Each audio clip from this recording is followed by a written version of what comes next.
Let's look at factorization by grouping. There's one method that I'll show you. You can learn many other methods. The method I want to use is this one here.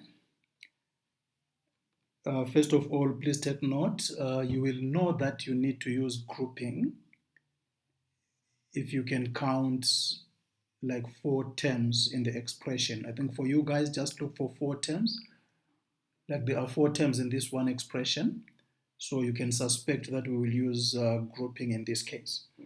So the first thing is you grouping your terms in pairs.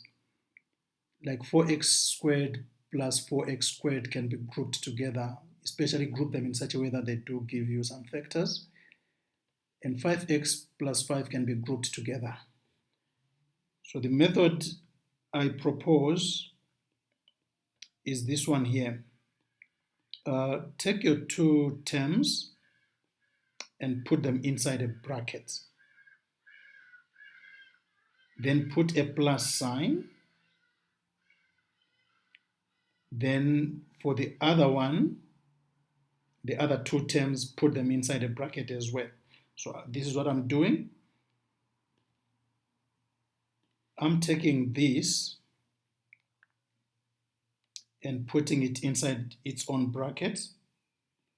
And then I'll take that together with that sign, that plus sign, and put that inside a bracket. But I need to be very careful that I separate those 2 with a plus sign. I hope that is clear.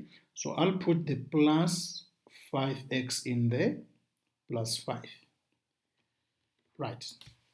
Then factorize by taking out the common factor. In the first 2, the common factor is 4x squared,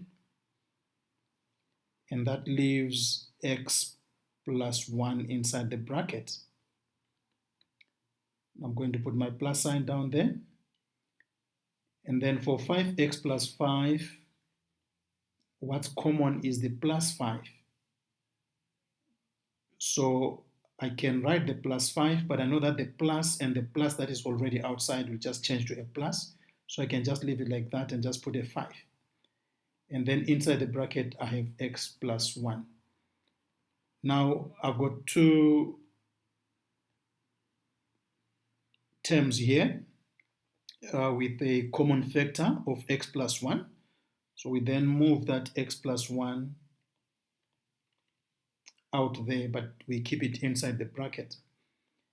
And obviously, if these have been moved, then we remain with 4x squared plus 5.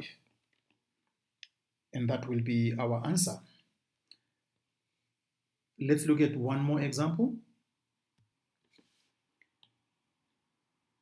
So once again, I want to group these 2. I'll group these 2 together. And I'll group the last 2 together.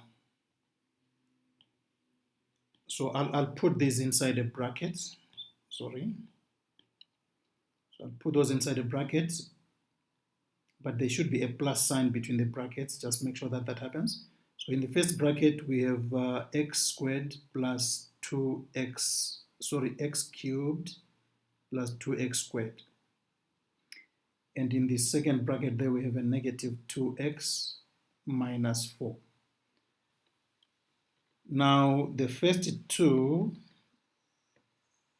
have a common factor of x squared. So x squared out here. And we get x plus 2 inside there. Right, my plus sign is there. Now look at negative 2x minus 4. You will notice what's common is actually a minus 2. So if I pull a minus 2 outside, then what do I remain with inside the bracket? I'll remain with x plus 2. Then obviously the the plus and the minus sign that you see there will change to a minus because we are multiplying those. So that is then the same as minus 2 brackets x plus 2. And now x plus 2 is common. So we take x plus 2 inside its own brackets. And then imagine that that is no longer there, which means we remain with x squared minus 2 inside the other bracket. And that will be our answer there.